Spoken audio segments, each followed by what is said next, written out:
মাননীয় প্রধানমন্ত্রী আমাদের মাথার উপর দিয়ে এগিয়ে যাচ্ছেন রেসকোর্সের দিকে। জোরে পতাকা নাড়িয়ে, টুপি নাড়িয়ে, গামছা নাড়িয়ে স্বাগত করুন। ভারত মাতা কি, বন্দে মাতরম। নরেন্দ্র মোদী স্বাগতম, নরেন্দ্র মোদী স্বাগতম। বিশ্ববরণ্য নেতা নরেন্দ্র মোদী স্বাগতম। ভারতের প্রধানমন্ত্রী নরেন্দ্র মোদী স্বাগতম। পশ্চিমবাংলার মানুষ আজ হৃদয় দিয়ে মাননীয় নরেন্দ্র মোদীকে স্বাগত করছে। ভারত মাতা কি, বন্দে মাতরম। পাল্টানো দরকার, পাল্টানো দরকার, পরিবর্তন দরকার। 26-এ নির্বাচন, 26-এ নির্বাচন, টিএমসির বিসর্জন। 26-এ নির্বাচন, 26-এ নির্বাচন। ধন্যবাদ। ভারত মাতা কি। ধন্যবাদ দিলীপ দা। ব্রিগেড একবার দেখাবে কোথায়, আলিপুরদুয়ার কোথায়? একটু হাত তোলো। আলিপুরদুয়ার, আরে কোচবিহার কোথায়? জলপাইগুড়ি কোথায়? জলপাইগুড়ি।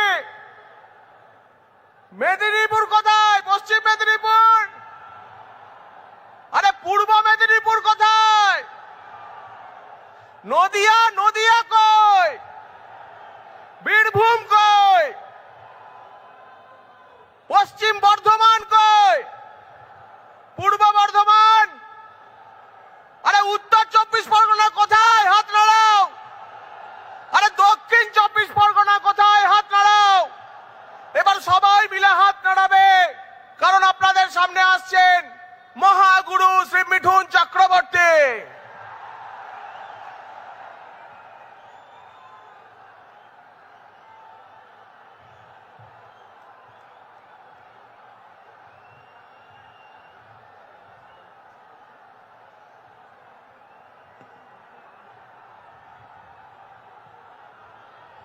নমস্কার।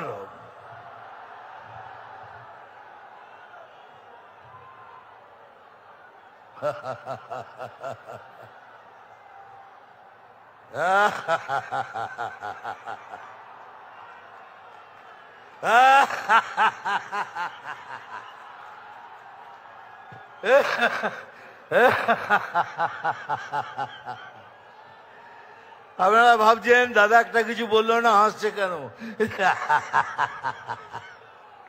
এই জন্য হাসছি, এই রাজ্যের প্রধান বলেছেন আমরা 500 টাকা দিয়ে লোক এনেছি। 500 টাকা দিয়ে এত লোক, বাপরে বাপ। তাহলে ভাবুন আপনি 1500 টাকা দিয়ে কত লোক আনেন। আমরা 500 টাকা দিয়ে লোক আনি, আপনার 1500 টাকায়ও লোক জমে না।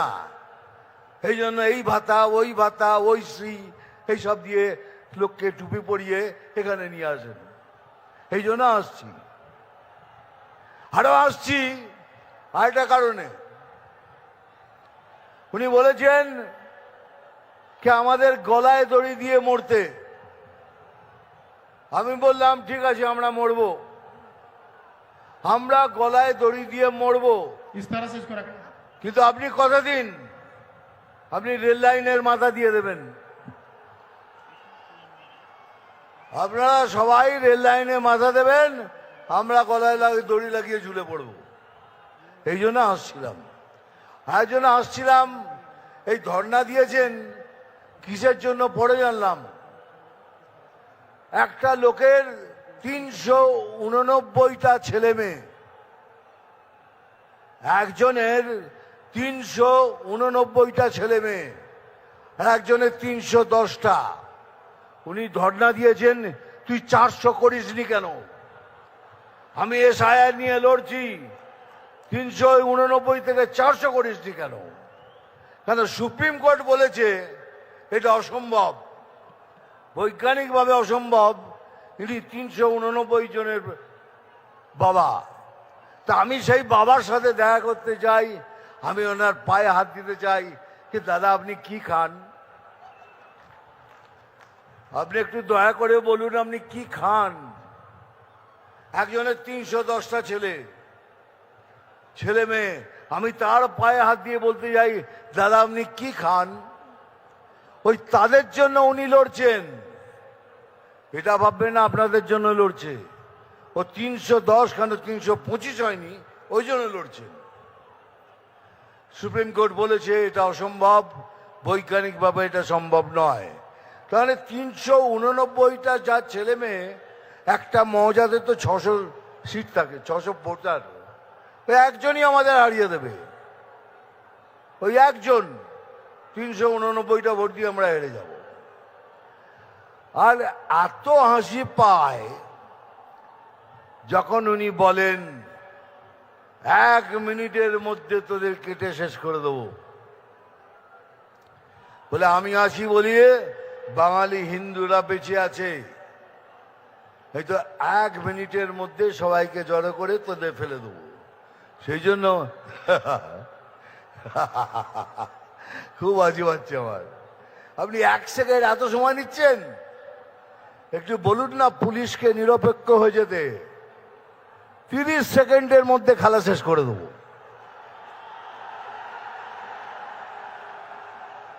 30 सेकंड, आधा मिनट में गेम खत्म कर देगा। एक बार आओ ना, आमने सामने आओ, देखो बीजेपी में क्या ताकत है, देख लो। खाली पुलिस को बोलो तुम निरपेक्ष हो जाओ। আমি কথা দিচ্ছি আমার সমস্ত আদিবাসী আমার ভাই বোনদের, আমরা যদি আসি আপনাদের সব কষ্ট দূর হবে। পড়াশোনার জন্য একটা টিচার নেই, আসবে। যত কষ্ট পেয়েছেন আমরা সব দূর করব, এ আমি গ্যারান্টি দিয়ে বলছি। যে আলু চাষি কষ্ট পাচ্ছেন, কথা দিচ্ছি এখানে যেদিন আমরা সরকারে আসব প্রথম কাজ আপনাদের জন্য করব, আলু চাষিদের জন্য করব। আর ভাই সত্যি আমি বাতেলা দিই না, আমি যা বলি স্ট্রেট কাট বলি। আর একটা কথা আমার মনে পড়ছে এইমাত্র,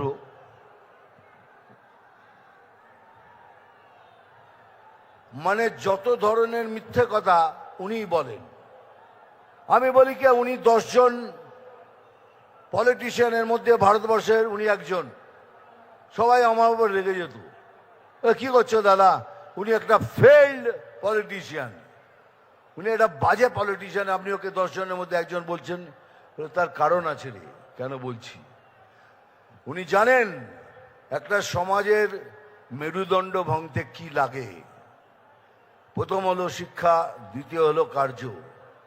উনি শিক্ষা ব্যবস্থা এবং কার্য অবস্থা দুটোই শেষ করে দিয়েছেন।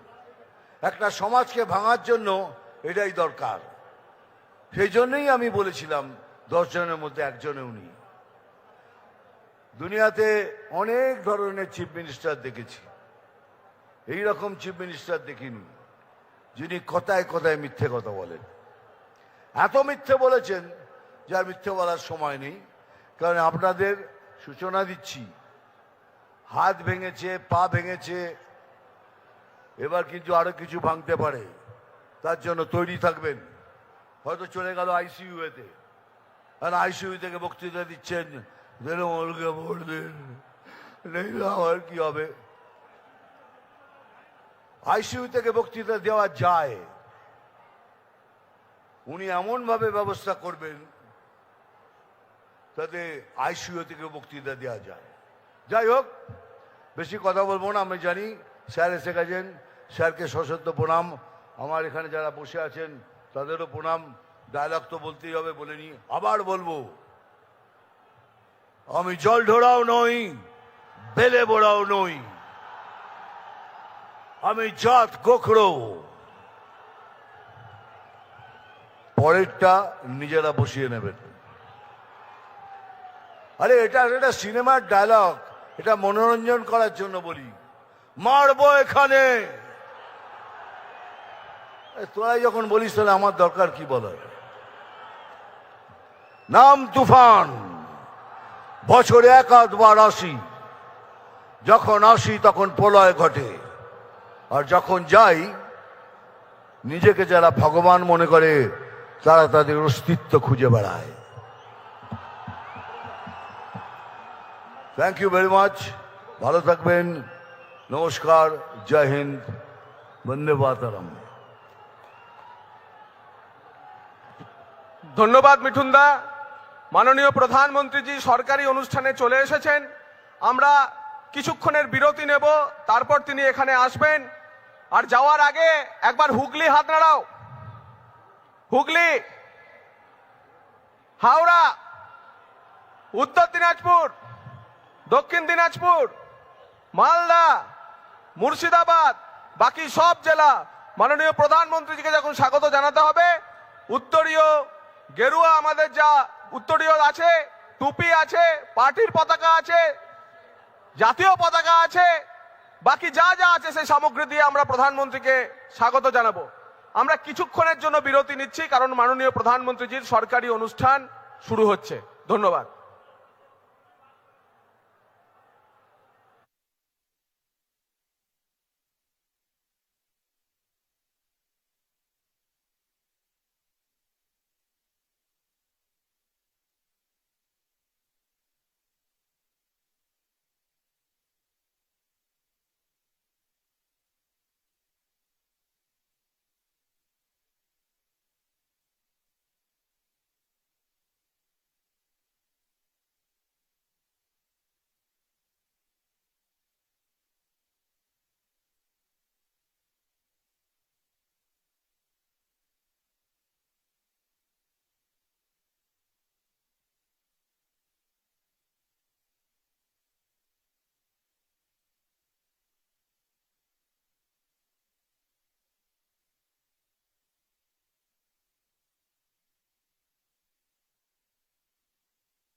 नरेंद्र मोदी जिंदाबाद, नरेंद्र मोदी जिंदाबाद। ब्रिगेड पैरेड ग्राउंडे ভারতবর্ষের যশস্বী প্রধানমন্ত্রী মোদি জি স্বাগতম, मोदी जी स्वागतम। नरेंद्र मोदी जिंदाबाद। भारत माता की, भारत माता की जय मां काली, जय मां काली, जय श्री राम, जय जय श्री राम। मोदी जी स्वागतम, आरो जोरे मोदी जी स्वागतम। कालीघाटे कापन धरानो आवाज चाই, नरेंद्र मोदी जिंदाबाद, नरेंद्र मोदी जिंदाबाद। ভারতবর্ষের যশস্বী প্রধানমন্ত্রী, বিশ্বের লোকপ্রিয় নেতা নরেন্দ্র মোদি জিন্দাবাদ। আরো জোরে নরেন্দ্র মোদি জিন্দাবাদ। मोदी जी स्वागतम, मोदी जी स्वागतम, मोदी जी स्वागतम। नरेंद्र मोदी जिंदाबाद। আমরা যা বলেছিলাম, টুপি, গেরুয়া গামছা, পতাকা, জাতীয় পতাকা, নরেন্দ্র মোদি স্বাগতম, नरेंद्र मोदी स्वागतम। मोदी जी जिंदाबाद, मोदी जी जिंदाबाद, मोदी जी जिंदाबाद। भारत माता के, भारत माता के। मोदी जी स्वागतम, मोदी जी स्वागतम। भारतवर्षের যশস্বী প্রধানমন্ত্রী नरेंद्र मोदी जिंदाबाद, नरेंद्र मोदी जिंदाबाद। अरे मोदी जी के जय श्री राम, मोदी जी के जय श्री राम, मोदी जी के जय श्री राम। পাল্টানো দরকার, পাল্টানো দরকার, পাল্টানো দরকার। বাঁচতে চাই, বাঁচতে চাই। मोदी जी स्वागतम, मोदी जी स्वागतम, मोदी जी स्वागतम। नरेंद्र मोदी जिंदाबाद, नरेंद्र मोदी जिंदाबाद। আর মাত্র কয়েক সেকেন্ডের অপেক্ষা। মাননীয় মোদিজি ব্রিগেড প্যারেড গ্রাউন্ডে আমাদের এই সভা মঞ্চে উপস্থিত হয়েছেন। তাকে আমরা আমাদের সবার হাতে থাকা জাতীয় পতাকা এবং পার্টির পতাকা তুলে স্বাগত জানান। একবার নিজের মাথা থেকে টুপিগুলি খুলে স্বাগত জানান এবং গেরুয়া গামছা দিয়ে স্বাগত জানান। মোদিজি আসছেন একবার। नरेंद्र मोदी जिंदाबाद, नरेंद्र मोदी जिंदाबाद। मोदी जी स्वागतम, मोदी जी स्वागतम, मोदी जी स्वागतम। ভারতবর্ষের যশস্বী প্রধানমন্ত্রী नरेंद्र मोदी जिंदाबाद, नरेंद्र मोदी जिंदाबाद। अरे কোচবিহার बोलो जिंदाबाद, আলিপুরদুয়ার बोलो जिंदाबाद।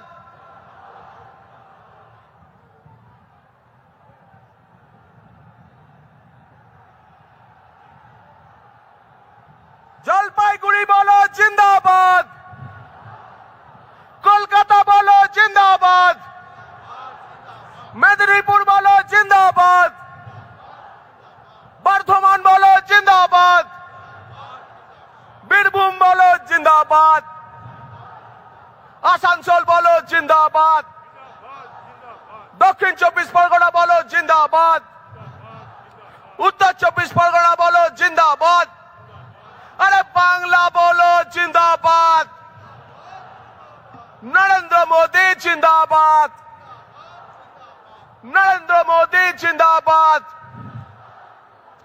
नरेंद्र मोदी जिंदाबाद, मोदी जी स्वागतम, मोदी जी स्वागतम, मोदी जी स्वागतम। বন্দে মাতারমের পবিত্র ভূমিতে মোদি জি স্বাগতম। মা কালীর পবিত্র ভূমিতে নরেন্দ্র মোদি জি স্বাগতম। রবি ঠাকুরের পবিত্র ভূমিতে নরেন্দ্র মোদি স্বাগতম। বিপ্লবীর মাটিতে নরেন্দ্র মোদি স্বাগতম। স্বামীজির মাটিতে নরেন্দ্র মোদি স্বাগতম। শ্রী শ্রী ঠাকুরের মাটিতে নরেন্দ্র মোদি স্বাগতম। শ্রী চৈতন্যের মাটিতে নরেন্দ্র মোদি স্বাগতম। শ্যামা প্রসাদের মাটিতে নরেন্দ্র মোদি স্বাগতম। মোদি জি স্বাগতম। আরে ব্রিগেড বলে স্বাগতম। নরেন্দ্র মোদি জিন্দাবাদ, নরেন্দ্র মোদি জিন্দাবাদ, নরেন্দ্র মোদি জিন্দাবাদ। নেতাজির মাটিতে নরেন্দ্র মোদি স্বাগতম। রাসবিহারীর মাটিতে নরেন্দ্র মোদি স্বাগতম। সূর্য সেনের মাটিতে নরেন্দ্র মোদি স্বাগতম। মা তারার মাটিতে নরেন্দ্র মোদি স্বাগতম। বাবা তারকনাথের মাটিতে নরেন্দ্র মোদি স্বাগতম। জল পেশের মাটিতে নরেন্দ্র মোদি স্বাগতম। পাহাড় থেকে সমুদ্র, কাকদ্বীপ থেকে কোচবিহার, মোদি জি স্বাগতম। নরেন্দ্র মোদি জিন্দাবাদ, নরেন্দ্র মোদি জিন্দাবাদ, নরেন্দ্র মোদি জিন্দাবাদ, নরেন্দ্র মোদি জিন্দাবাদ, নরেন্দ্র মোদি জিন্দাবাদ। মোদি জি স্বাগতম, মোদি জি স্বাগতম। ব্রিগেড বলে স্বাগতম, নরেন্দ্র মোদি স্বাগতম, নরেন্দ্র মোদি স্বাগতম। এবার শান্ত হয়ে বসুন। যার জন্য প্রায় সকাল থেকে আপনারা অপেক্ষা করছেন, ভারতবর্ষের যশস্বী প্রধানমন্ত্রী, আমাদের নয়নের মণি, আমাদের সর্বোচ্চ নেতা, বিশ্বের জনপ্রিয় নেতা শ্রী নরেন্দ্র মোদীজি ব্রিগেডের এই ঐতিহাসিক সভা মঞ্চে হাজির হয়েছেন। একবার জোরদার করতালি দিয়ে তাকে আমরা স্বাগত জানাবো। এখন মাননীয় নরেন্দ্র মোদীজিকে আমাদের এই সারা পশ্চিমবঙ্গের 10 লক্ষ যে সমবেত জনতার পক্ষ থেকে ভারতীয় জনতা পার্টির পশ্চিমবঙ্গের সভাপতি শ্রী শ্রমিক ভট্টাচার্য রজনীগন্ধার মালা পরিয়ে স্বাগত জানাবেন। আর আপনারাও এই যতক্ষণ বরণ পর্ব চলবে হাততালি চালিয়ে যাবেন। মাননীয় শ্রমিক দা এখন রজনীগন্ধার মালা পরিয়ে তাকে স্বাগত জানাবেন।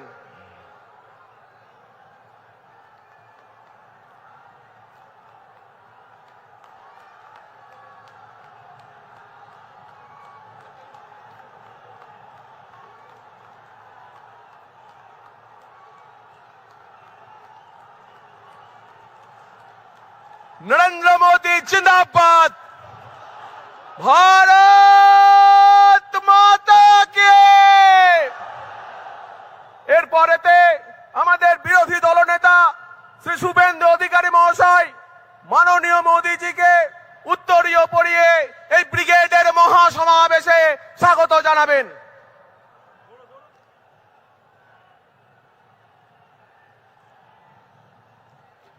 প্রখ্যাত চিত্রশিল্পী শ্রী সুব্রত গঙ্গোপাধ্যায়ের আঁকা ঋষি বঙ্কিমচন্দ্র চট্টোপাধ্যায়ের একটি চিত্র মাননীয় প্রধানমন্ত্রীজিকে উপহার দিচ্ছেন আমাদের সভাপতি শ্রী শ্রমিক ভট্টাচার্য মহাশয়। মা দুর্গার মাটিতে মা দুর্গার একটি মূর্তি আমাদের বিরোধী দলনেতা শুভেন্দু অধিকারীজি মাননীয় মোদীজিকে উপহার দেবেন। ভারত মাতা কে জয়, শ্রীরাম, নরেন্দ্র মোদী জিন্দাবাদ। এখন পশ্চিমবঙ্গের বিরোধী দলনেতা শ্রী শুভেন্দু অধিকারী আপনাদের সামনে বক্তব্য রাখবেন, তাকে আপনারা স্বাগত জানান।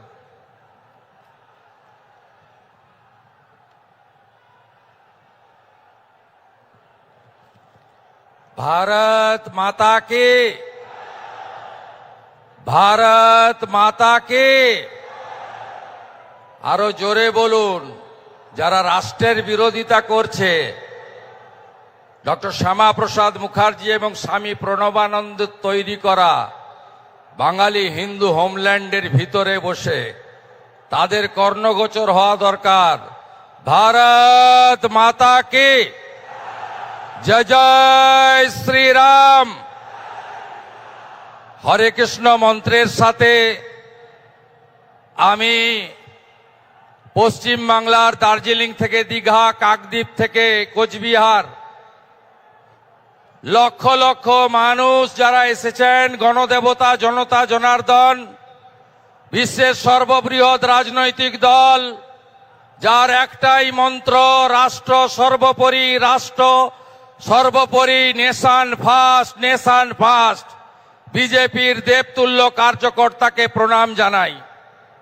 আমরা শুনব বিশ্বের সর্বশক্তিমান নেতা, বিশ্বের সর্বশ্রেষ্ঠ জনপ্রিয় নেতা, যশস্বী প্রধানমন্ত্রী নরেন্দ্র মোদীজির বক্তব্য। আমরা আজ বক্তব্য রাখব না। আমি রাজ্যের বিরোধী দলনেতা হিসেবে যে গুরু দায়িত্ব দল এবং মাননীয় প্রধানমন্ত্রী দিয়েছিলেন, গত 5 বছর নিষ্ঠার সঙ্গে পালন করেছি। আমি মাননীয় মোদীজিকে আমার দণ্ডবত প্রণাম নিবেদন করি। রাজ্যের ভারতীয় জনতা পার্টির লোকপ্রিয় সভাপতি, রাজ্যসভার সাংসদ শ্রমিক ভট্টাচার্য, ভারত সরকারের 2 রাষ্ট্রমন্ত্রী ডক্টর সুকান্ত মজুমদার, শান্তনু ঠাকুর, 3 প্রাক্তন সভাপতি বরেণ্য তথাগত রায়, সম্মানীয় রাহুল সিনহা, সম্মানীয় দিলীপ ঘোষ এবং সর্বোপরি মাননীয় মিঠুন চক্রবর্তী সহ সম্মানিত মঞ্চ। আমাদের প্রধানমন্ত্রীর কথা আমরা শুনব। তিনি 3 দিন ধরে আসাম এবং পশ্চিমবঙ্গ সফর করছেন। 18,700 কোটি টাকার উন্নয়ন দিয়ে গেছেন। তাই আজকের এই সভা থেকে পরিবর্তনের সংকল্প নিতে হবে। সবাই বলুন, পরিবর্তন হচ্ছে, এবারে পরিবর্তন হচ্ছে। বাঁচতে চাই, বাঁচতে চাই, মা বোনের সম্মান চাই, চাকরি চাই, শিল্প চাই, অন্নদাতা কৃষককে বাঁচাতে চাই, অনুপ্রবেশ মুক্ত বাংলা চাই, চোর মুক্ত বাংলা চাই, জিহাদি মুক্ত বাংলা চাই, মৌলবাদী মুক্ত বাংলা চাই, জঙ্গি মুক্ত বাংলা চাই। তাই প্রধানমন্ত্রীজি দমদমের মিটিংয়ে বলে গেছেন, সাংস্কৃতিক রাজধানী দেশের পশ্চিমবঙ্গ শিক্ষা, শিল্প সবকিছুতে 1 নম্বরে ছিল। তিনি বলেছেন, বাংলার হিত গৌরব ফেরাবে বিজেপি। গ্যারেন্টারের নাম নরেন্দ্র দামোদর দাস মোদী। আমরা মোদীজির নেতৃত্বে ডবল ইঞ্জিন করব, রাষ্ট্রবাদী সরকার করব এবং আদর্শ বাঙালি শ্যামাপ্রসাদ মুখার্জির স্বপ্ন পূরণ করব।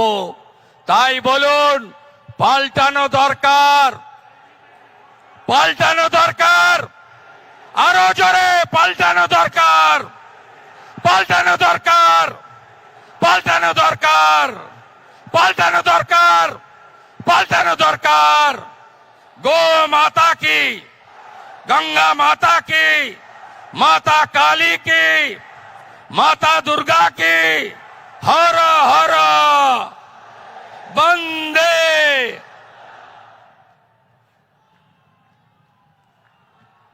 ধন্যবাদ শুভেন্দু দাকে। এবার আপনাদের সামনে বক্তৃতা করবেন আমাদের পশ্চিমবঙ্গের সভাপতি, রাজ্যসভার সাংসদ শ্রী শ্রমিক ভট্টাচার্য মহাশয়। একবার তাকেও হাততালি দিয়ে আপনারা স্বাগত জানাবেন।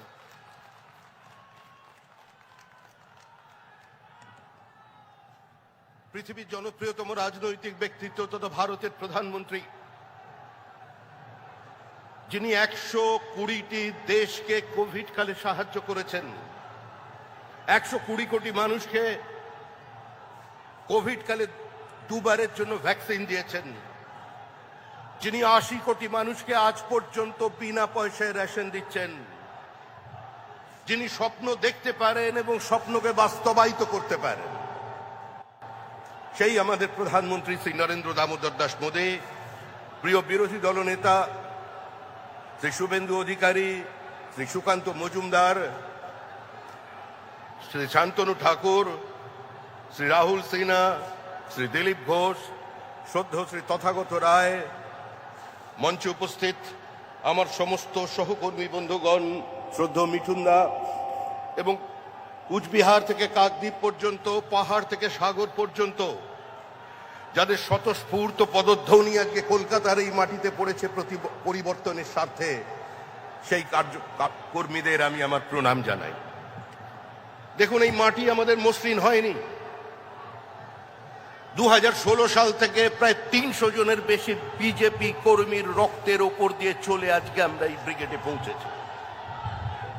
আমরা এসেছি শুধুমাত্র একটাই লক্ষ্যে, 2026-এর নির্বাচন, তৃণমূলের বিসর্জন। এর আগেও এই ব্রিগেড থেকে বহু মানুষ বহু বক্তব্য শুনেছেন। প্রমোদ দাশগুপ্তের পার্টি, হরেকৃষ্ণ কোঙারের পার্টি, বিনয় চৌধুরীর পার্টি, বিনয় কোঙারের পার্টি, বিমান বসুর পার্টি, জ্যোতি বসুর পার্টি, বুদ্ধদেব ভট্টাচার্যের পার্টি। তারা একদিন ব্রিগেড থেকে ডাক দিতেন, দিল্লি চলো। আর আজকে communist party of India marksheet ডাক দিয়েছে, মুর্শিদাবাদ চলো। মুর্শিদাবাদ কি আছে ওখানে? ওখানে হুমায়ুন আছে, বাবুর আছে। চলো দিলদার চলো, চাঁদ কি পার চলো। কতদিন চলবে এই রাজনীতি? আরে পশ্চিমবঙ্গ কোনো ধর্মশালা নয়, কোনো কোঠা নয়। আমরা এদেশের মানুষকেই এদেশে রাখবো, ভোটার লিস্টে রাখবো, কিন্তু এমন ভোটার লিস্ট কোথাও খুঁজে পাবে না কো তুমি, সকল রাজ্যের রানী সেজে আমার বঙ্গভূমি। আরে ও নদী, আর দু মুঠো চাল ফেলে দে হাঁড়িতে, ঠাকুর জামাই এলো বাপের বাড়িতে। ও শুধু ননদীরা আসছে না, এখন ননদীরাও আসছে ঠাকুর জামাইয়ের সঙ্গে। পুরো পশ্চিমবঙ্গের সীমাবর্তী জেলার জনসন্তুলনকে বদলে দিয়েছে। শুধু বাংলা বদলায়নি, বদলে গেছে বনাঞ্চল, বদলে গেছে সীমাঞ্চল। ভারতবর্ষের আভ্যন্তরীণ নিরাপত্তায় অনুপ্রবেশের মধ্যে দিয়ে ধ্বংস করে দিচ্ছে তৃণমূল কংগ্রেস। এখানে সংবিধান আক্রান্ত, রাজ্যপাল আক্রান্ত, গণতান্ত্রিক ব্যবস্থা আক্রান্ত, বিরোধী দলনেতা আক্রান্ত, বিধায়ক আক্রান্ত, বিজেপি কর্মী আক্রান্ত। এরা রাষ্ট্রপতিকেও বাদ দেয়নি, রাষ্ট্রপতির চেহারা নিয়ে পর্যন্ত অন্য কথা বলছেন। আর আজকে জঙ্গলমহলের মানুষ তারাও বলে দিয়েছে দিদির দিকে তাকিয়ে, হিতায় তোকে মানাইছি না রে। তৃণমূল যাবে, তৃণমূল চলে গেছে। পৃথিবীর কোন শক্তি তৃণমূল কংগ্রেসকে আটকে রাখতে পারবে না। তৃণমূলের বিদায় নিশ্চিত, তৃণমূল শেষ। তৃণমূল পশ্চিমবঙ্গের ক্ষমতায় ফিরছে না। যতই করো হামলা, বিজেপি জিতবে বাংলা, এর বাইরে কোনো কথা আপনাদের সামনে থাকবে না। আপনারা শান্তিপূর্ণভাবে বাড়ি ফিরে যান। মনে রাখবেন, পৃথিবীর সর্ববৃহৎ রাজনৈতিক দল এবং গোটা পৃথিবী যার দিকে তাকিয়ে আছেন সেই নরেন্দ্র মোদী। পাহাড় থেকে সাগর পর্যন্ত, সোমনাথ থেকে গৌহাটি, কাশ্মীর থেকে কন্যাকুমারী মানুষ যার উপরে ভরসা রাখেন সেই নরেন্দ্র মোদী আপনাদের নেতৃত্ব দিচ্ছেন। তাই এক কথায় শেষ করছি, গঙ্গোত্রী থেকে গঙ্গাসাগর মোদীজির নেতৃত্বে তৈরি হবে ডাবল ইঞ্জিন সরকার। শ্যামাপ্রসাদের মাটিতে শ্যামাপ্রসাদের সরকার তৈরি হতে চলেছে। এটা কালের দেওয়াল লিখন, একে কেউ বদল করতে পারবেন না। বিজেপি জিন্দাবাদ, বন্দে মাতরম, ভারত মাতা কি জয়। অপেক্ষার অবসান। আমাদের সামনে সাক্ষাৎ শ্রী নরেন্দ্র মোদীজি, মাননীয় প্রধানমন্ত্রীজির আহ্বান। আজকের পরিবর্তন সংকল্প সভায় আমরা সবাই শুনব।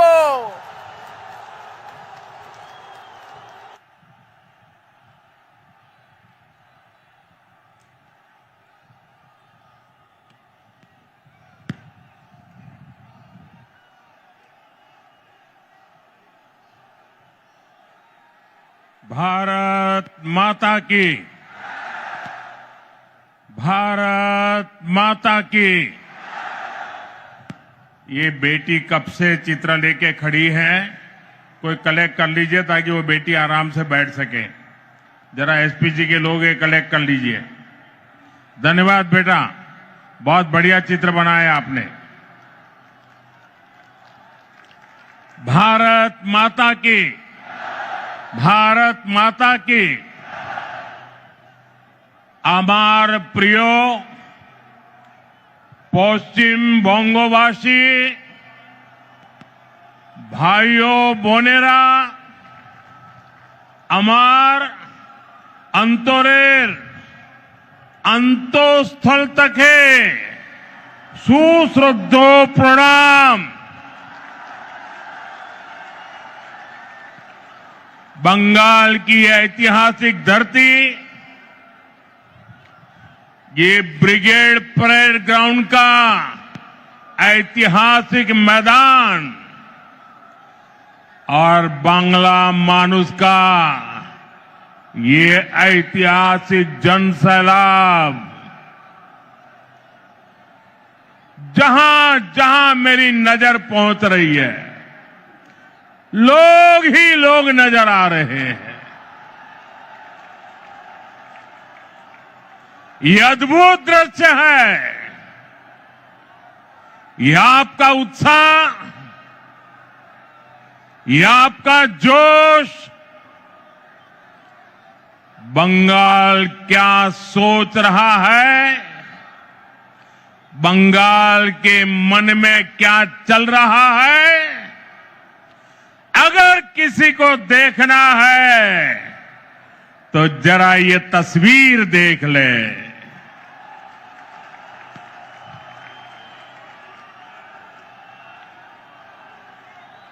ब्रिगेड परेड ग्राउंड का इतिहास साक्षी है, जब जब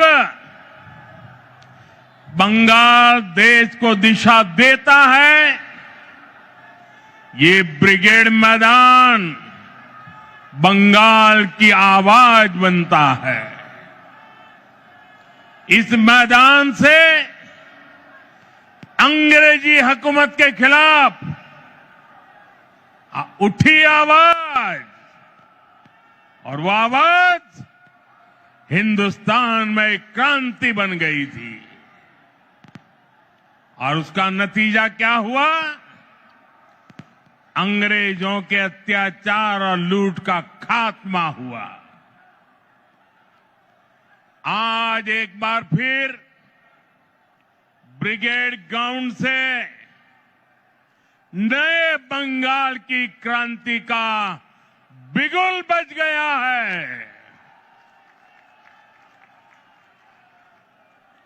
बंगाल में बदलाव अब दीवारों पर भी लुट चुका है और बंगाल के लोगों के दिलों में भी छप चुका है।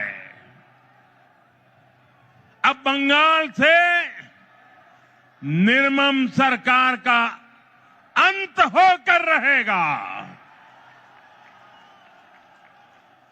अब बंगाल से महाजंगल राज का खात्मा होगा। इसलिए बंगाल के हर कोने से आवाज उठ रही है, चाहे बीजेपी सरकार, चाहे बीजेपी सरकार। साथियों, कल टीएमसी ने इस रैली में आने वाले आप सभी लोगों को चोर कहकर गाली दी है। असली चोर कौन है, ये बंगाल की प्रबुद्ध जनता जानती है। अपनी कुर्सी जाते हुए देखकर यहां की निर्मम सरकार बौखला गई है। साथियों, आज भी इस विशाल सभा को रोकने के लिए निर्मम सरकार ने सारे हथियार निकाल लिए। आप लोगों को आने से रोकने के लिए ब्रिज बंद करवा दिए, गाड़ियां रुकवा दी, ट्रैफिक जैम करवाया, भाजपा के झंडे उखड़वा दिए, पोस्टर फड़वा दिए। लेकिन निर्मम सरकार, साफ साफ देख लो, आज के जन सैलाब को रोक नहीं पाई हो। बंगाल में महाजंगल राज लाने वालों का काउंटडाउन शुरू हो चुका है। वो दिन दूर नहीं जब बंगाल में फिर से कानून का राज होगा। जो कानून तोड़ेगा, जो अत्याचार करेगा, टीएमसी के किसी अत्याचारी को छोड़ा नहीं जाएगा। चुन चुन के हिसाब लिया जाएगा।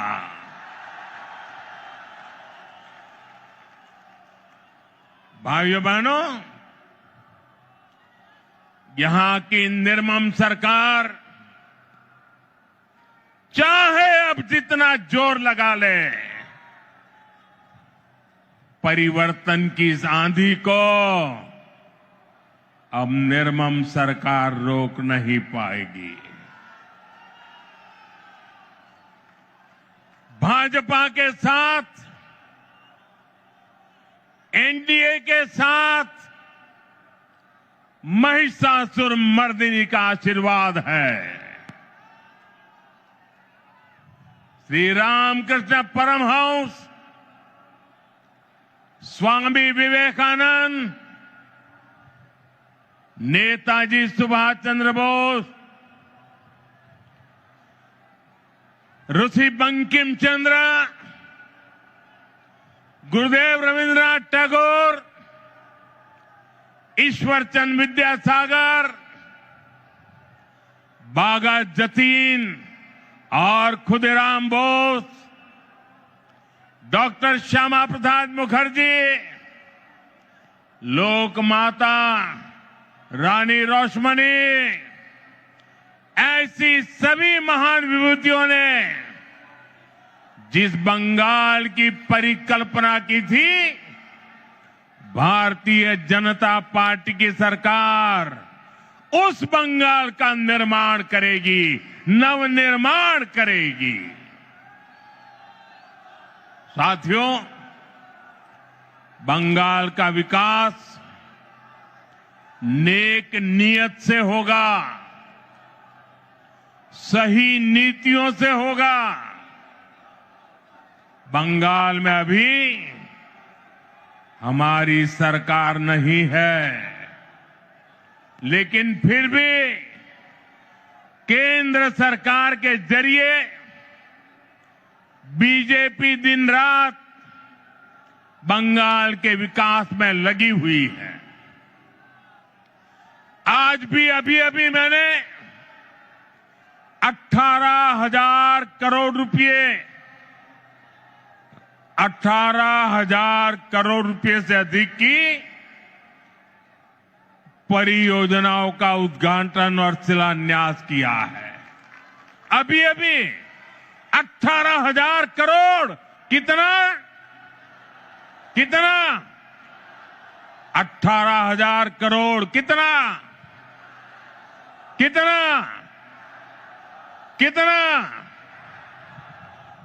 4 दिन पहले ही कैबिनेट ने पश्चिम बंगाल के लिए मल्टी ट्रैकिंग प्रोजेक्ट्स को भी मंजूरी दी है। ये सभी प्रोजेक्ट पश्चिम बंगाल में कनेक्टिविटी को बेहतर बनाएंगे। इसका फायदा यहां के सामान्य मानवी, किसान, व्यापारी और स्टूडेंट्स को मिलेगा। भाइयों बहनों, यहां की निर्मम सरकार ने बंगाल के युवाओं को पलायन का अभिशाप दिया है।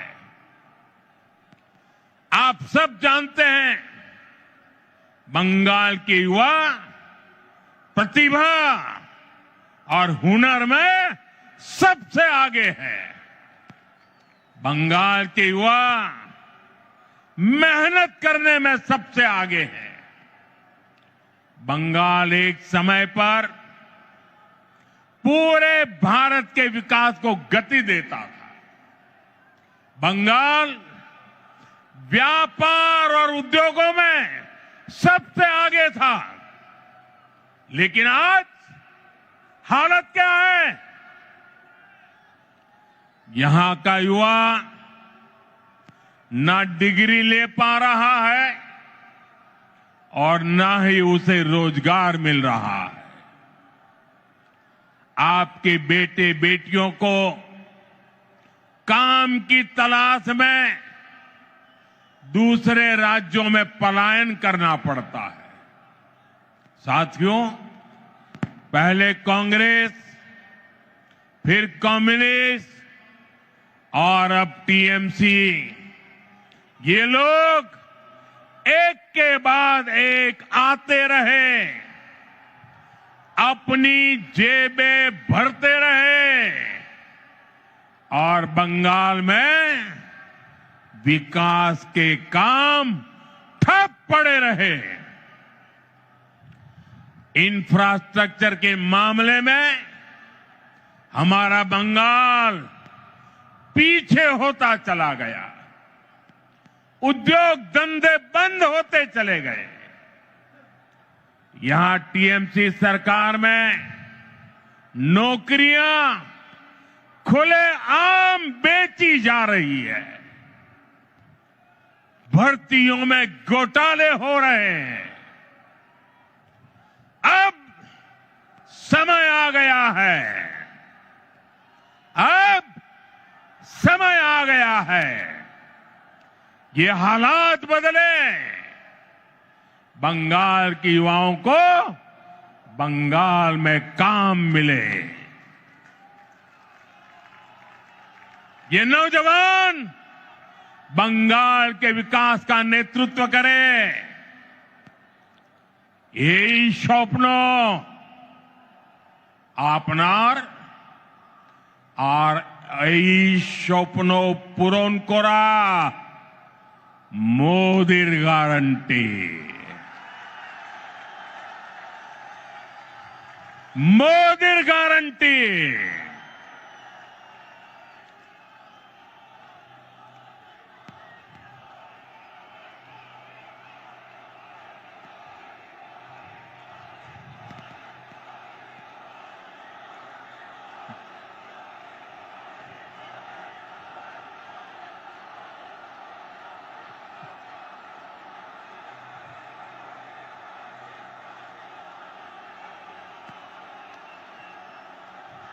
साथियों,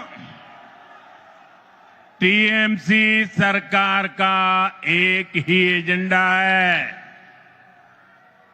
ये टीएमसी वाले न खुद काम करेंगे न करने देंगे। जब तक इनको अपना कट मनी नहीं मिल जाता, ये किसी भी योजना को गांव गरीब तक नहीं पहुंचने देते। इसलिए टीएमसी सरकार केंद्र की योजनाओं को रोक कर रखती है। आप देखिए, हम कारीगरों और कामगारों को आगे बढ़ाने के लिए पीएम विश्वकर्मा योजना चला रहे हैं। हमारे कुम्हार, लोहार, बढ़ई, ऐसे हुनरमंद लोगों को इसका लाभ मिल रहा है। लेकिन निर्मम सरकार ने बंगाल में योजना पर ब्रेक लगा रखी है। मुझे बताइए भाइयों, मेरे इन विश्वकर्मा भाइयों को भारत सरकार के पैसे पहुंचने चाहिए कि नहीं पहुंचने चाहिए? उनको मदद मिलनी चाहिए कि नहीं मिलनी चाहिए? उनका भविष्य उज्जवल होना चाहिए कि नहीं होना चाहिए? केंद्र सरकार पैसे दे रही है, बंगाल को कुछ नहीं करना है, लेकिन उसके बावजूद भी ये विश्वकर्मा समाज के मेरे छोटे छोटे भाई बहनों को उसे वंचित रखा जाता है।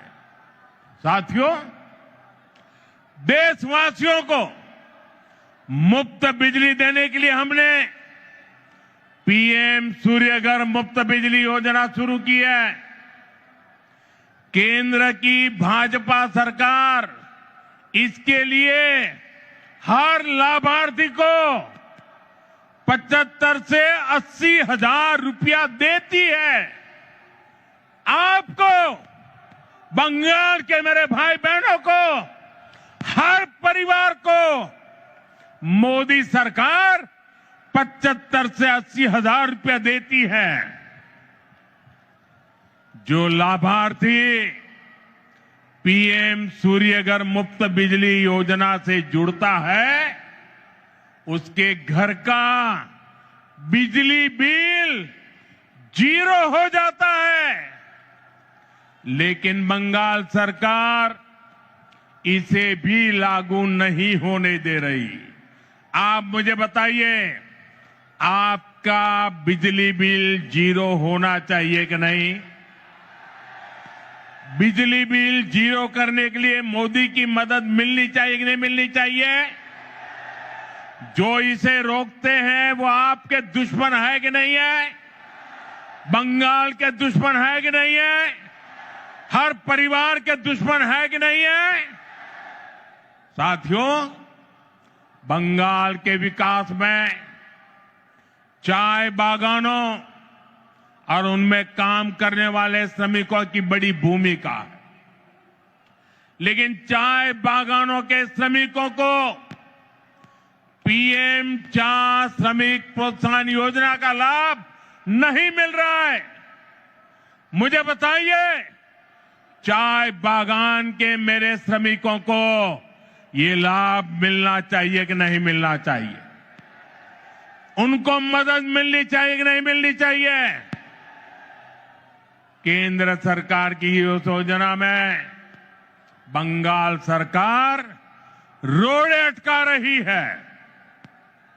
साथियों, आप सबने देश भर में पीएम आवास योजना की सफलता के बारे में सुना है। दुनिया के लोग भी जब सुनते हैं ना, अचरज करते हैं। जो लोग बंगाल से बाहर रह रहे हैं, ऐसे हर गरीब परिवार को पक्का घर मिल रहा है। लेकिन यहां क्या हुआ? योजना का नाम बदल दिया गया, लाभार्थियों की सूची में गड़बड़ की और जिन गरीबों को घर मिलना चाहिए था वे आज भी इंतजार कर रहे हैं। ईमानदारी से, ट्रांसपेरेंसी से बंगाल के गरीबों को पक्का घर मिलना चाहिए कि नहीं मिलना चाहिए? ये टीएमसी सरकार मिलने देगी क्या? ये निर्मम सरकार मिलने देगी क्या? ये सरकार जानी चाहिए कि नहीं जानी चाहिए? गरीबों को घर मिलना चाहिए कि नहीं मिलना चाहिए? साथियों, इतना ही नहीं, यही हाल जल जीवन मिशन का भी है।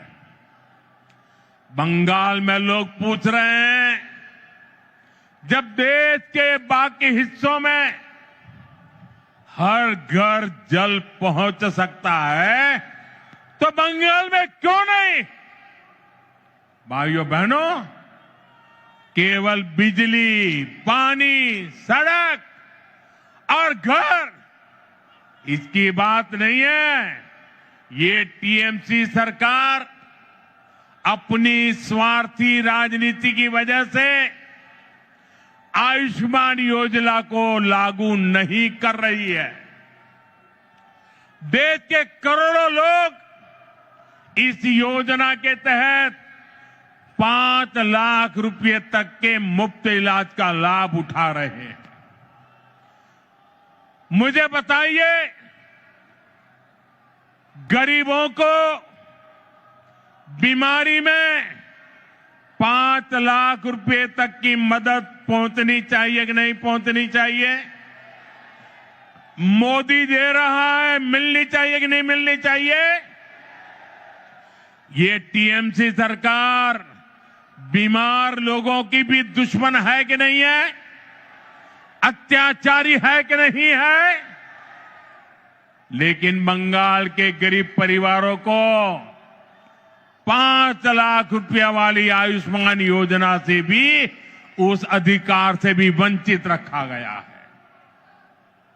साथियों, आज बंगाल के किसान की हालत भी किसी से छिपी नहीं है।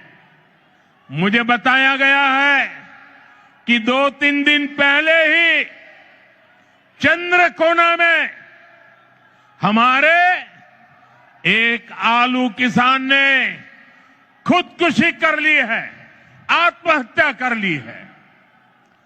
पश्चिमी मिदनापुर से हुगली और बर्धमान तक किसानों से झूठे वायदे और सरकारी खरीद में घोटाला ही ये टीएमसी सरकार की पहचान बन गया है। टीएमसी के कट, कमीशन और करप्शन के कारण गंदी राजनीति के लिए किसानों की जिंदगी से, गरीबों और मध्यम वर्ग की जिंदगी से, माताओं बहनों की सुरक्षा से खिलवाड़ किया जा रहा है। इसलिए टीएमसी जाएगी तो हर गरीब को पक्का घर मिलेगा। गरीब को पक्का घर मिलना चाहिए कि नहीं मिलना चाहिए? मिलना चाहिए कि नहीं मिलना चाहिए? ये मोदी की गारंटी है। हर गरीब परिवार को बता देना, जैसे ही टीएमसी की सरकार जाएगी, गरीबों का पक्का घर बनना शुरू हो जाएगा। टीएमसी जाएगी तो हर घर साफ जल पहुंचेगा। टीएमसी जाएगी तो हर गरीब को मुफ्त इलाज मिलेगा।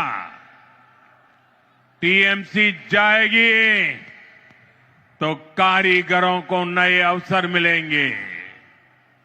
टीएमसी जाएगी तभी बंगाल में सुशासन आएगा।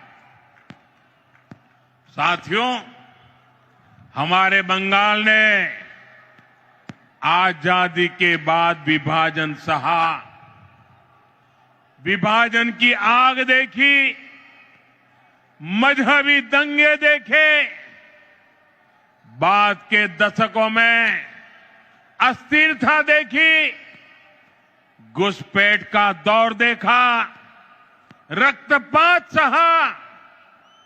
इस सब की सबसे बड़ी भुक्तभोगी अगर कोई थी तो बंगाल की माताएं, बहनें, बेटियां, बंगाल की महिलाएं थी।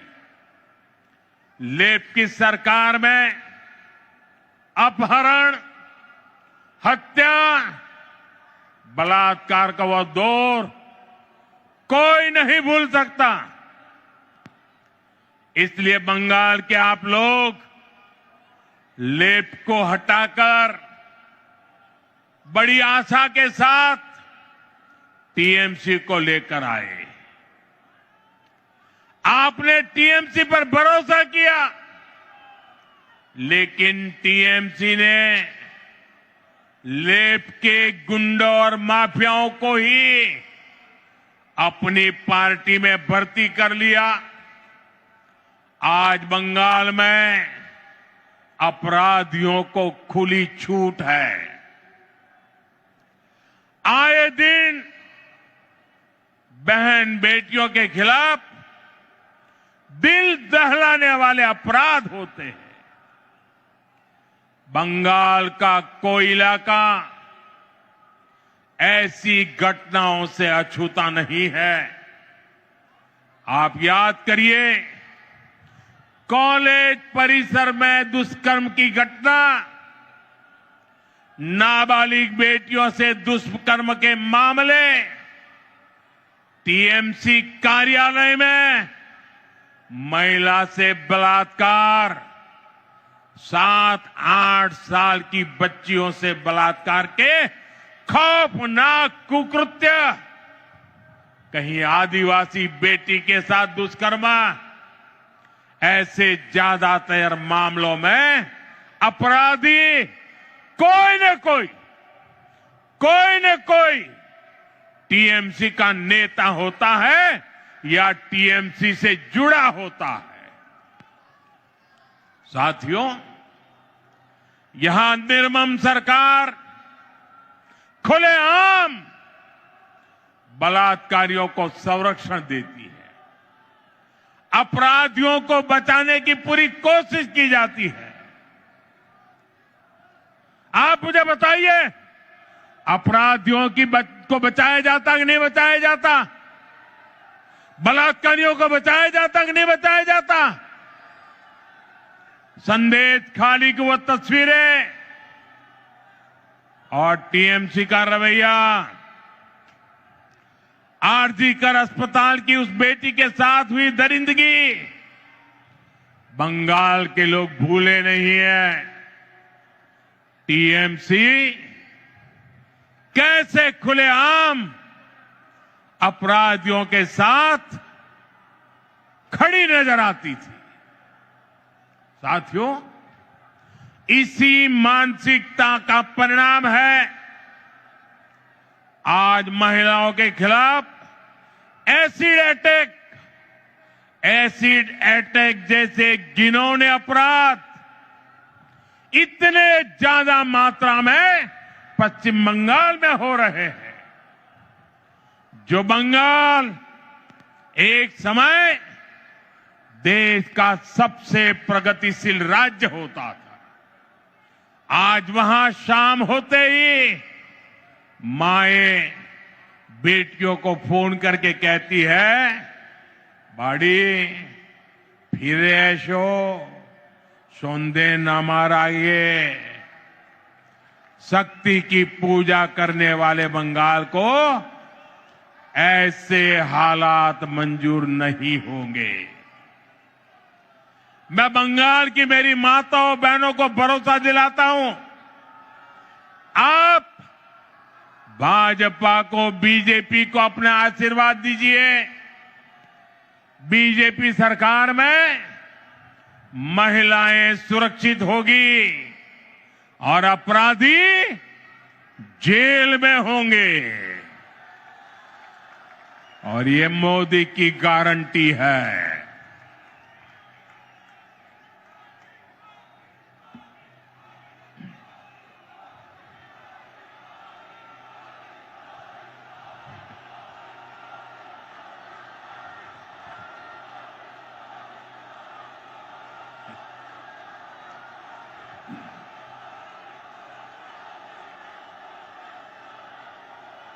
साथियों, टीएमसी सरकार गुंडों और अपराधियों की बैसाखी पर चलती है। रंगबाजी और कटमनी ये टीएमसी की कमाई का जरिया है। ये लोग जानते हैं, जिस दिन बंगाल के लोग खुलकर सामने आ गए, टीएमसी की विदाई पक्की है। और मैं इस दृश्य देख करके कह सकता हूं, अब टीएमसी को बचाने वाला कोई नहीं बचा है।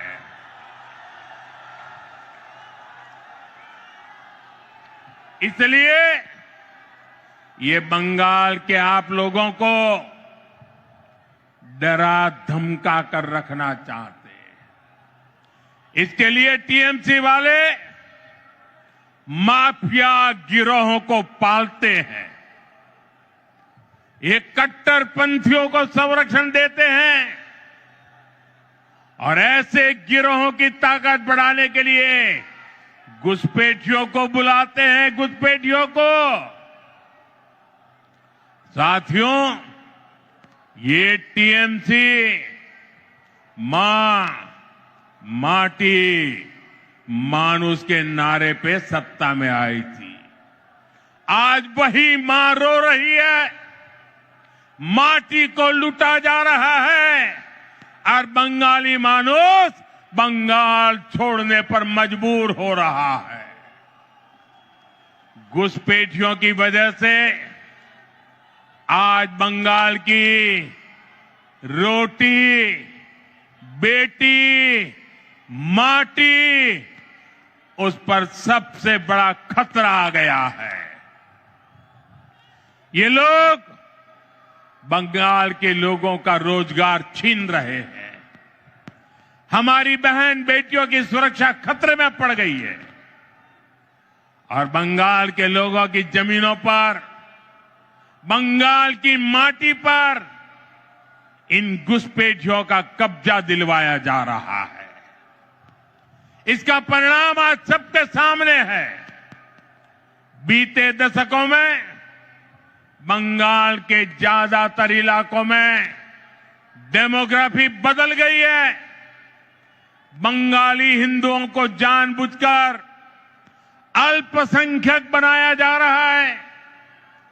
तुष्टीकरण का ऐसा खुला खेल, जब शरणार्थी हिंदुओं को नागरिकता देने की बात होती है तो पूरी टीएमसी उसका विरोध करती है।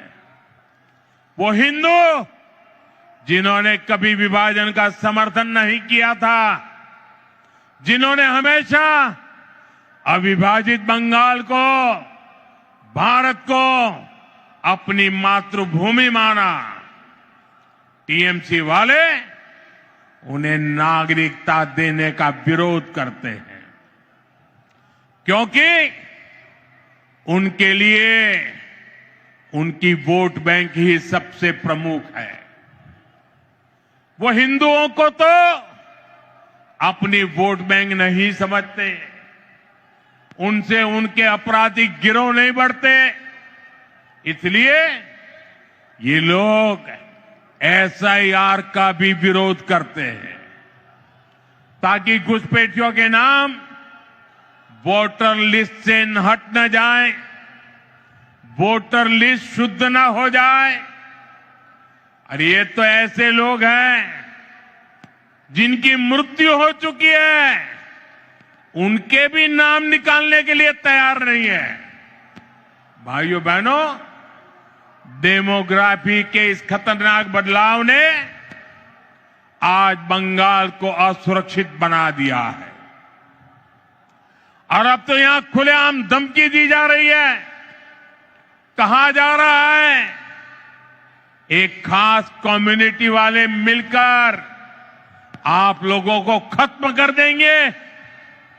संविधान की कुर्सी पर बैठकर ऐसी धमकी, करोड़ों बंगाली लोगों को खत्म करने की बात आपके मुंह में शोभा नहीं देती है।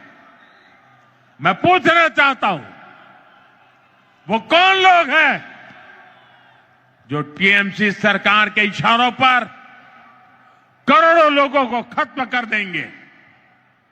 साथियों, धमकाने डराने की इस राजनीति को टीएमसी ने इसे अपना हथियार बना लिया। चुनाव में वोटरों को धमकी, सरकार की नीतियों के आलोचकों को धमकी, मीडिया को धमकी, विपक्ष को धमकी। ये बंगाल में खौफ का कैसा माहौल बनाकर रखना चाहते हैं, ये पूरे देश को जानना चाहिए। ये लोग कहते हैं तृणमूल को जिसका वोट नहीं, टीएमसी को जिसका वोट नहीं, तो वो बंगाली नहीं। तृणमूल को वोट नहीं तो सरकार योजना का उसे लाभ नहीं।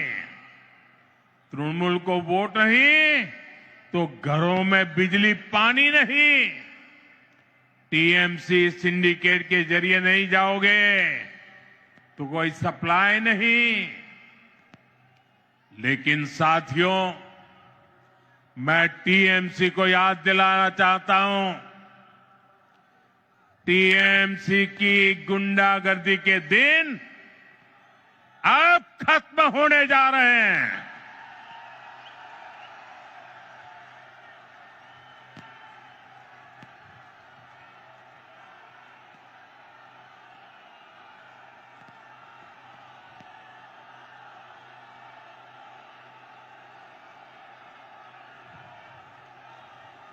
टीएमसी सरकार के जाने का काउंटडाउन शुरू हो चुका है।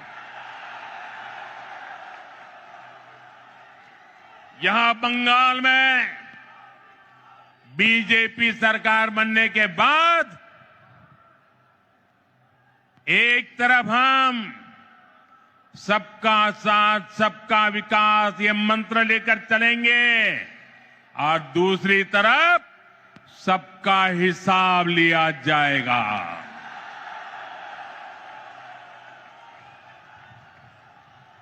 टीएमसी को वो गुंडों,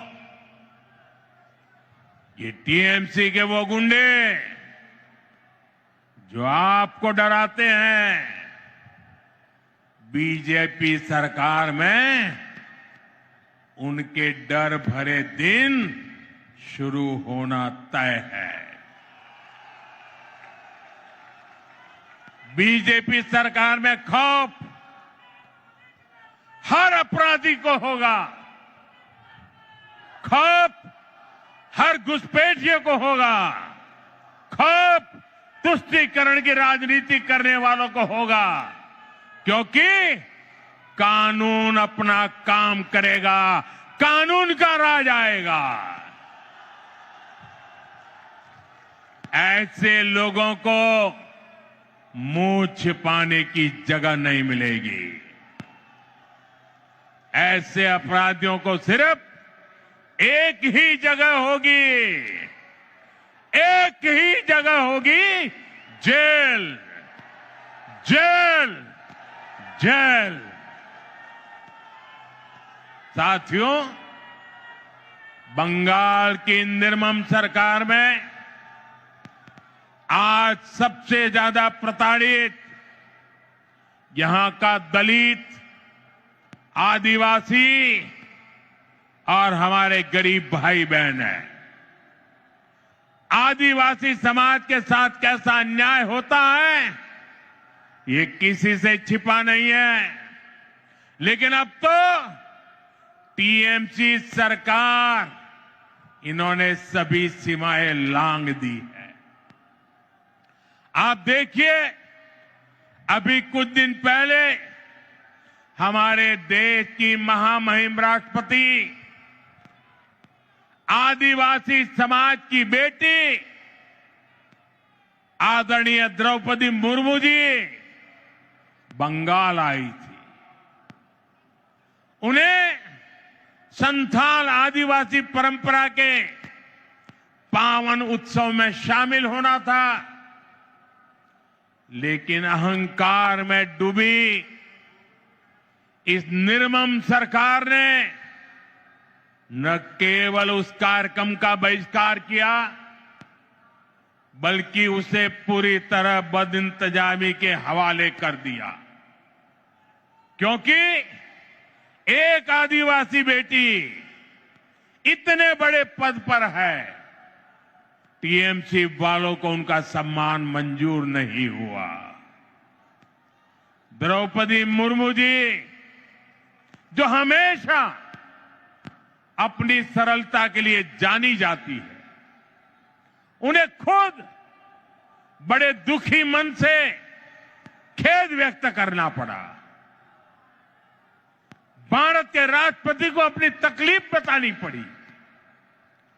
टीएमसी वालों को ये याद रखना पड़ेगा, उन्होंने केवल द्रौपदी मुर्मू जी का अपमान नहीं किया है, उन्होंने करोड़ों आदिवासियों का अपमान किया है।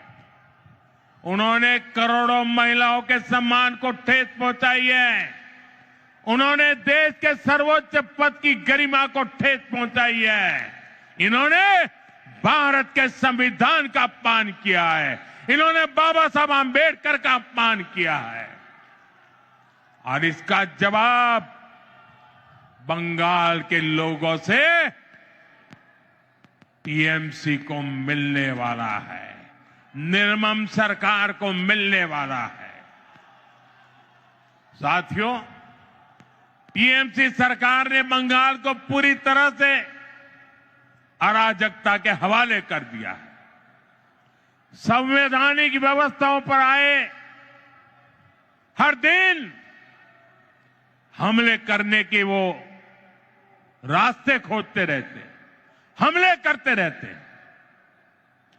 पिछले कुछ महीनों में आपने देखा है, जब भी चुनाव आयोग निष्पक्ष चुनाव सुनिश्चित करने के लिए कदम उठाता है, मतदाता सूची की शुद्धि की कोशिश करता है, तब टीएमसी उसके खिलाफ हमला करने लगती है।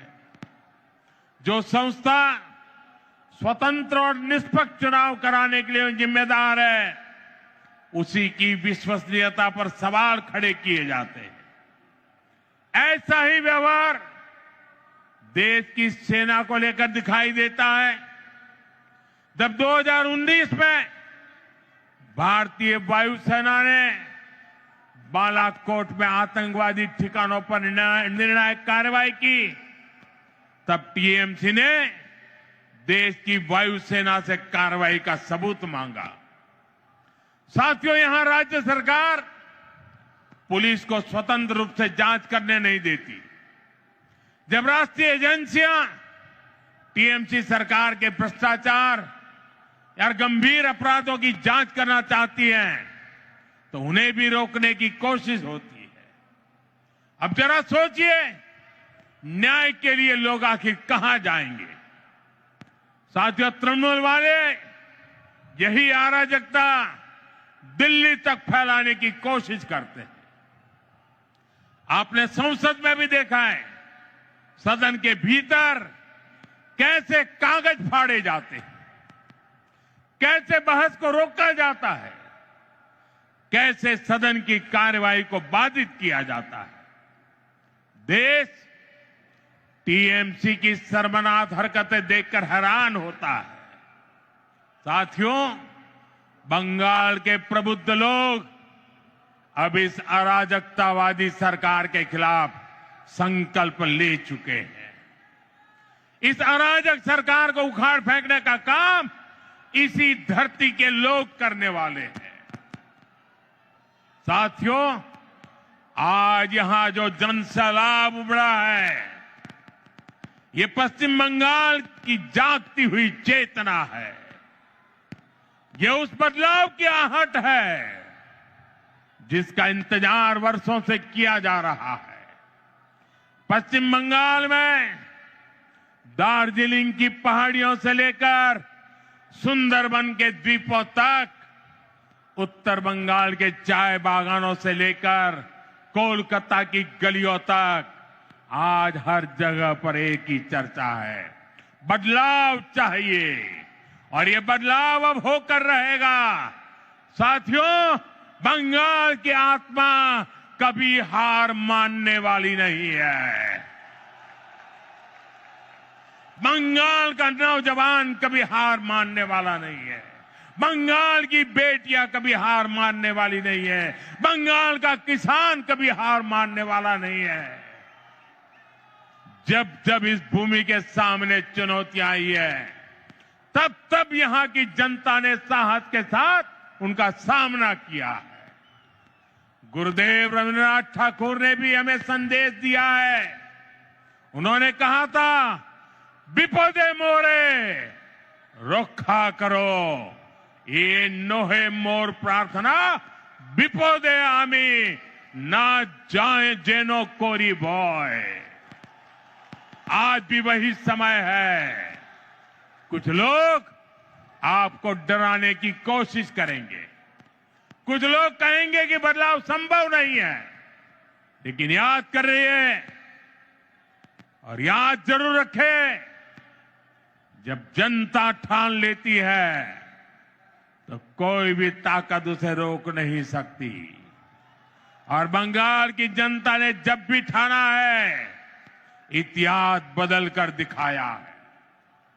आज मुझे इस ऐतिहासिक ब्रिगेड मैदान में वही आत्मविश्वास मेरी आंखों के सामने दिखाई दे रहा है। याद रखिए, इस बार चुनाव सिर्फ सरकार बदलने का नहीं है। इस बार चुनाव बंगाल की आत्मा को बचाने का चुनाव है। इस बार चुनाव व्यवस्था बदलने का है। इस बार चुनाव कटमनी से छुटकारे का है। इस बार चुनाव डर से मुक्ति का है। मैं आने वाले परिवर्तन के लिए मेरे बंगाल के भाइयों बहनों को बहुत बहुत शुभकामनाएं देता हूं। मेरे साथ बोलिए, मेरे साथ पूरी ताकत से बोलिए, पाल्टानो दोरकार, पाल्टानो दोरकार, पाल्टानो दोरकार, पाल्टानो दोरकार। पश्चिमबंगेर জনগণের জয় হোক। जय हिंद। भारत माता की, भारत माता की। वंदे वंदे वंदे वंदे वंदे वंदे वंदे वंदे